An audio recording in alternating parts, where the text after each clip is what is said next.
Muziumku Warisanku. Kita sudah pun berada di segmen berkenaan. Sudah tentunya bila menyentuh tentang muzium, ia menyentuh tentang warisan di negara Brunei Darussalam, malah juga kajian dan apapun yang membuatkan kita ni untuk melihat kembali di negara Brunei Darussalam akan sejarahnya. Dan Nostalgia lah tu ya, boleh dikatakan. Dan kalau tadi bercakap mengenai permainan dulu-duluan ni, macam-macam tak kita ni teringat dengan permainan yang pernah kita ni buat dulu-dulu kesempatan tu. generasi seperti kita ni merasainya, hampir je merasai. Kalau mungkin pada zaman sekarang kurang kali ya untuk generasi-generasi pada ketika ini, kanak-kanak pada ketika ini memahaminya ataupun mengetahui permainan-permainan nostalgia kita ni. Jadi sebaiknya kita ni dedahkanlah kepada anak-anak kita ni biar mereka mengetahui, dan kalau boleh bukan saja sekadar mendedahkan dan juga menerangkan, tapi kita ni ajak mereka untuk bermain permainan dulu-dulunya.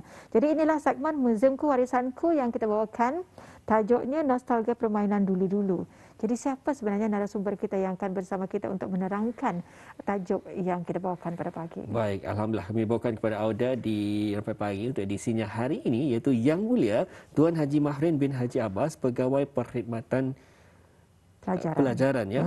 Dan kami bawakan kepada Auda sudah pun bersedia secara virtual.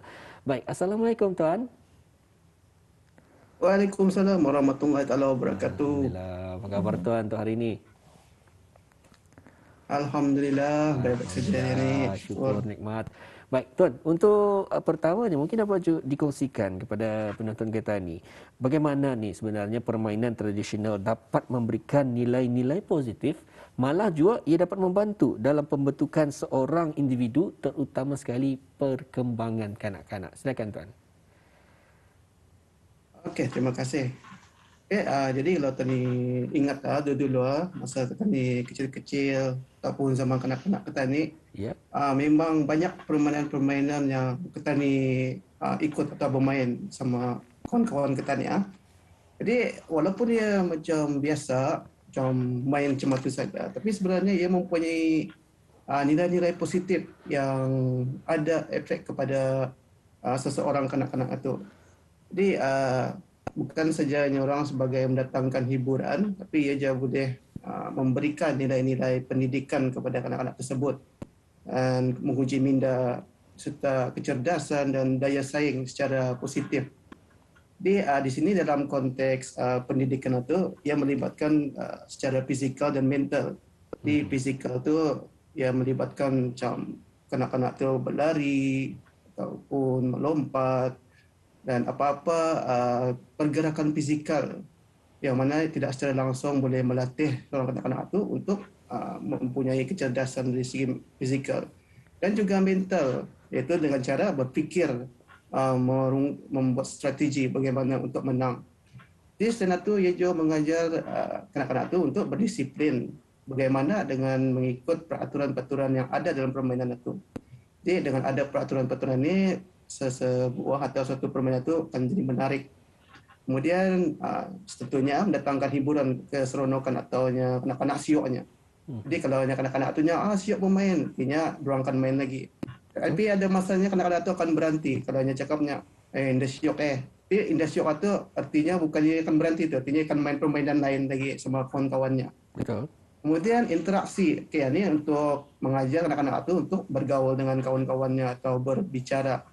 Macam mana apakan di main hari ini, bagaimana untuk main. Ada yang kadang-kadang dia tahu, jadi tanya kawan, macam mana main ni permainan ni. Jadi ia akan mengajar. Jadi sana komunikasi itu adalah penting untuk seseorang kanak-kanak. Kemudian kerjasama ini penting juga ya. Kalau bermain secara berkumpulan, kerjasama ni orang kalau indah ada mungkin selalu kalah lah, ataupun orang kanak-kanaknya indah siok tu ya. Jadi dan yang seterusnya daya saing yang sihat, mengajar anak-anak itu untuk bermain secara sihat, adil, supaya orang dapat lagi mereka bermain sampai esok ataupun lusanya. Itulah antara nilai-nilai yang positif yang dapat diterapkan kepada seseorang anak-anak itu kalau orang bermain permainan dulu-dulu.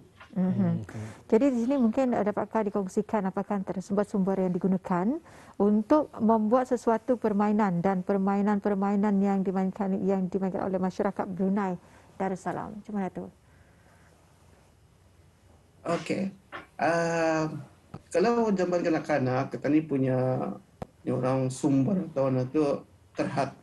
Meskipun zaman kanak-kanak ni yang penting seperti yang penting masa tu duit pun kan beli permainan yang mahal-mahal jangan tak. Jadi ada dua sumber yang dapat diperolehi untuk membuat permainan ini untuk mencipta. Antaranya adalah sumber hutan ataupun bahan alam semula jadi yang mana ia senang diperolehi. Meskipun murahnya orang, kali murah, free dan percuma. Betul. Dan orang dapat diolah untuk apa saja permainan-permainan yang akan diorang buat atau cipta. Kemudian sumber bahan-bahan terpakai. Bahan-bahan terpakai ini artinya yang senang diperolehi juga. Mungkin contohnya gelong gatah itu senang diperoleh, mungkin dari membeli barang-barang ada kena ikat sana dikumpulkan dan dijadikan permainan, contohnya seperti talang gatah. Dan juga ada gabungan kedua-dua sumber ini, bahan alam semula jadi dan juga sumber daripada bahan-bahan terpakai ini untuk mencipta. Permainan-permainan ini nanti akan diterangkan selepas ini apa yang bahan digunakan dan bagaimana cara untuk membuatnya dan cara bermainnya lah. Di antara contohnya permainan kanak-kanak zaman dulu lah, tadi dapat mengimbau. Mungkin ada yang dapat dilihatkan di sini nanti. Mungkin ada yang pernah kita main doa pada zaman kanak-kanak. Okey, permainan yang pertama ni permainan geluncur air. Ya. Permainan geluncur air ini ia indah menggunakan apa-apa barang. Tapi kawasannya mestilah berada di tebing-tebing sungai ya. Mungkin orang kampung air dulu yang ada rumahnya di tebing-tebing sungai boleh mencipta permainan ini. Jadi gelongsoran ini mungkin diambil daripada masa ini ada gelongsor yang moden di taman. Jadi ini dalam bentuk gelongsor di tebing sungai. Caranya lah untuk membuat tempat gelongsoran itu dengan diratakan, dibersihkan segala rumput, batu apa yang benda-benda tajam. Kemudiannya dibuatkan laluan itu sampai ke air. Jadi di sana kanak-kanak ini akan bermain mengelongsor dari atas ke bawah, mungkin memakai lapik dengan menggunakan daun ataupun upih pinang.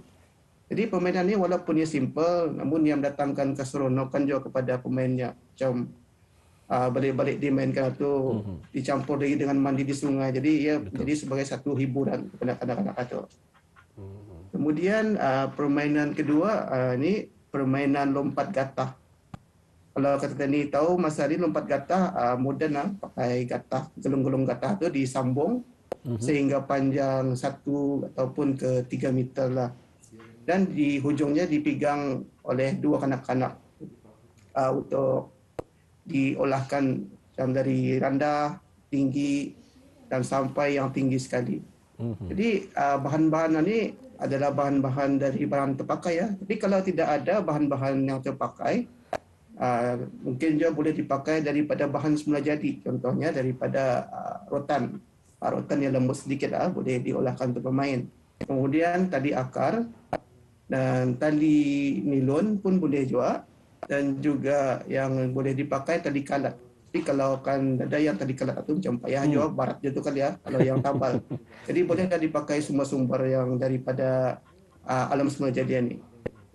Jadi cara dia bermain pun simple, dapat mudah diperolehi dan boleh dimainkan balik-balik. Kalau ia putus pun contoh tadi akar ataupun rotan boleh lagi diperolehi di dekat-dekat atau dekat-dekat hutan di kampung atau tempat tinggal di seorang itu. Kemudian senapang pancit. Ini senapang pancit air. Jadi kalau zaman moden masa ni ada sudah berjual di kedai itu senapang yang jenis air, ya bopam timbakan saja. Jadi kalau yang atau modernnya ni yang tradisionalnya diperbuat daripada buluh. Jadi caranya mencipta tu mestilah ada buluh tu. Kemudian dipotong ikut besar satu ruas buluh tu. Dan ianya akan dibuat lubang tu untuk muncungnya, dibuat lubang dengan menggunakan paku supaya air itu dapat dikeluar ketika ditekan dengan menggunakan kayu pemegangnya. Yeah. Jadi permainan ini sering dimainkan kalau kanak-kanak berumur 9 ataupun ke 13 tahun. Sebab ia memerlukan kepada kreativiti kanak-kanak itu untuk mencipta macam mana ia punya tekanan air itu kadang kalau ia ditimbakkan. dan bagaimana ia akan orang tahan memilih buluh yang sesuai supaya indah rata dan sebagainya.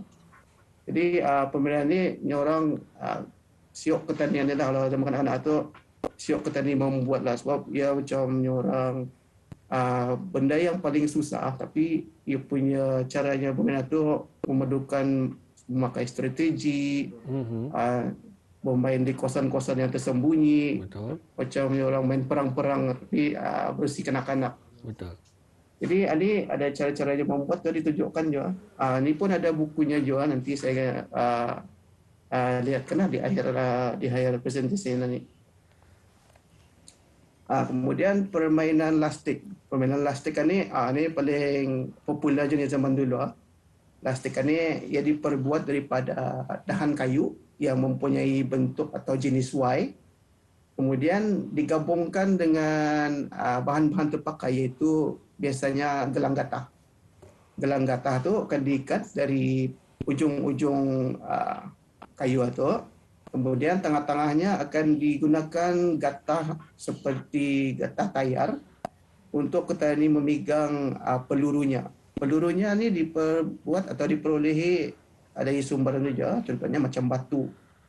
Jadi kegunaan permainan lastik ini untuk orang petani bermain sama kawan-kawan untuk melastik sasaran ataupun melastik buah ataupun melastik orang, kalau binatang tu dia sesuai, tapi anak-anak ni dulu tu macam nakalnya pun payah ajukan dia no. Tapi yang pentingnya diorang ni macam membuat lastik tu untuk biasanya untuk buah yang tinggi-tinggi tu. Jadi pembuatannya pun amat mudah dan cuma memerlukan bahan-bahan ni.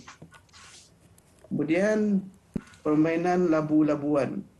Permainan labu-labuan ini biasanya dibuat di kampung airnya. Permainan ini ia memerlukan satu saja, kain pelikat. Jadi kain pelikat ini ditapih ataupun dibuat macam bekamban. Biasanya lelaki-lelaki ni ya, bekamban. Kemudian kanak-kanak ini akan berdiri di tempat yang tinggi, contohnya jambatan ataupun arah tangga penurunan. Kemudian kain itu akan dipegang dari bawah kemudian mereka pegang apabila mereka melompat, jadi ada udara akan masuk dari bawah itu dan akan menyebabkan kain itu akan menggelembung besar. Jadi apabila sudah mendarat di air, jadi udara-udara ini terperangkap, kain itu kemudian akan diikat dari bawah dengan menggunakan getah di paras lutut. Jadi fungsinya adalah supaya kain ini nanti akan jadi sebagai pelampung. Jadi udara yang terperangkap itu akan jadikan kain itu sebagai pelampung. Jadi kanak-kanak ini akan bertimbul di atas air dan tidak tenggelam. Kemudiannya permainan dulu ni permainan straw. Ni lazim ya, permainan straw ni. Selalu je ni kena mainkan. Dia punya bahan simple saja, mudah, iaitu dengan menggunakan straw minuman. Jadi straw minuman itu digabungkan dengan menggunakan biji kacang hijau. Biji kacang hijau ni kecil, jadi sesuai untuk jadikan peluru. Jadi kanak-kanak akan bermain sama ada biasanya berkumpulan dengan menggunakan sasaran, contohnya sasaran pakai tin minuman yang dikumpul. Kemudian mereka akan menimbak dengan menggunakan straw tersebut. Jadi permainan ini melatih kepada kanak-kanak ini mengenai kekuatan untuk pernapasan. Jadi apabila setiap kali diorang menghembus, kalau mau kuat artinya tarik nafas dalam-dalam dan hembuskan kuat-kuat. Jadi di sana melatih diorang punya pernapasan. Ada juga selain daripada memakai kacang hijau, mereka ada menggunakan batang lidi yang dibuat seakan-akan dart. Jadi batang lidi ini akan dijadikan peluru, tetapi sasarannya adalah batang pisang. Jadi mereka akan menunjukkan sasaran itu, meniup, dan batang lidi ini akan kena kepada sasaran batang pisang itu secara orang macam menabak ke sasarannya. Dan permainan ini adalah popular zaman dulu. Tapi zaman masa ni jarang lagi dilihat walaupun ia simple. Mungkin dengan ada yang kurang tahu ke dia. Tapi kalau zaman kanak-kanak kita ni memang popular lah ni permainan ni. Memang kita ni tahu. Ni permainan yang paling senang jadi buat dan dulu pun banyak diperolehi, iaitu permainan gasing tarik. Permainan gasing tarik ni ia memerlukan tudung botol laminat atau tudung botol kaca yang di atasnya. Jadi kita ni ambil, kemudian kita ni tukul sampai leper dan kemudian dibagi 2 lubang kecil dengan menggunakan paku. Ditukul gunakan paku. Kemudian masukkan tali ke dua-dua lubang itu. Jadi caranya main kita ni pusing-pusingkan. Kemudian kita ni sudah mencapai ia punya tekanan atau tali tarik saja dan ia akan berpusing. Jadi permainan ini dua turut popular pada zaman kanak-kanak kalau tadi ingat Karena ia senang diperolehi. Tapi ujung-ujungnya tu harus jangan dibagi tajam kerana mendatangkan bahaya juga. Tudung botol ni. Permainan jentera tolak. Ini sama seperti jentera tolak yang besar ya. Kalau tadi lihat di jalan raya ada jentera tolak ni yang meratakan jalan raya. Ini bersihnya yang bersih permainan kanak-kanak. Jadi senang saja mainnya. Buat cari tin macam tin Milo contohnya bagi lubang tin sama ujungnya dengan disambung dawai, kemudian dimasukkan batu dan pasir, kemudian ditarik saja arah pasir ke arah tanah ke. Jadi keberatan tin itu akan meratakan kawasan tempat itu. Dan ini permainan kikik juga. Permainan kikik ini kalau yang masa ni yang kertas cantik-cantik itu mungkin ada kos sedikit. Tapi ini yang kos murah menggunakan kertas. Kos murah, kertas lipat. Ini namanya kikik lipat, dilipat dan dibagi tali. Tapi syaratnya untuk bermain anginnya mesti kuat sebab ia kertas. Jadi tiupan angin yang kuat diperlukan untuk menaikkan juga. Dan juga kikik lasik. Kikik lasik ni kalau saya ingat kanak-kanak dulu kalau ada kikik lasik naik, artinya musim kikik akan bermula. Jadi pembuatannya adalah sangat simple, iaitu menggunakan kayu lidi dan juga plastik saja diolah, digunting menggunakan ikut kepada ukurannya dan dijadikan kikik. Baik, Tuan. Sebenarnya banyak yang juga ingin kami mengetahui ni permainan-permainan ini. Sebetulnya banyak malah juga saya mempunyai ada segmen tersendiri di radio untuk mengkongsikan akan kenali negara kita ni, dan juga banyak sebetulnya permainan-permainan kanak-kanak yang saya sendiri baru mengetahui dan mengkongsikan juga kepada pendengar-pendengar yang mendengarkan segmen berkenaan. Jadi Tuan, persoalan pada ketika ini saya mempunyai buku mengkongsikan sejarah, ada juga yang mengkongsikan barangan dan juga permainan. Tapi adakah ada kita kesempatan Tuan dalam seminit 2 minit ini, adakah ada buku yang fokus mengenai permainan-permainan tradisional Brunei? Okey, Jabatan Muzium-Muzium ada juga menerbitkan buku yang menerangkan mengenai permainan tradisi ini. Okey, seperti yang dapat dilihat kalian mungkin ada, iaitu buku permainan tradisional masyarakat Brunei Darussalam secara umum. Buku ini di dalamnya mempunyai isi-isi tentang permainan apa, cara dibuat dan cara ia dimainkan. Jadi dalam buku ini ia melihatkan permainan-permainan yang kita ni tahu dan ada juga yang kita tidak tahu, yang mana ia menjadikan orang buku ini sebagai rujukan permainan ataupun cara tadi untuk membuat. Biasanya payah kita ni kan mencari macam mana kita membuat sesuatu permainan itu. Tapi insya-Allah dalam buku ini ia ada menerangkan seperti yang saya terangkan sebelumnya. Baik, jadi bagaimana untuk mendapatkan ringkas, tapi kalau untuk bagaimana untuk mendapatkan buku ini? Untuk mendapatkan buku ini boleh menghubungi Jabatan Muzium-Muzium kalau melalui telefon 2381 nombornya.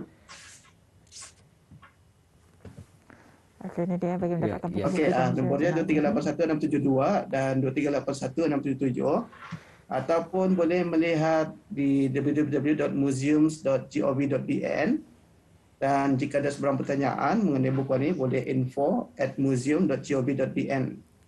Habis kita juga boleh melayari ataupun buat turun katalog-katalog terbitan dan juga senarai harga. Ada ia punya imbas kodnya. Baik. Terima kasih dengan penerangannya. Dengan tajuk yang kita bawakan hari ini, nostalgia permainan dulu-dulu. Memang sangat menarik yang perlu kita bincangkan. Sayangnya masa kita mencemburui. Betul, Tuan. Jadi ribuan terima kasih kami ucapkan kepada Tuan ya. Kerana sama-sama mengongsikan. Kita jumpa lagi Tuan. Assalamualaikum. Waalaikumsalam warahmatullahi wabarakatuh.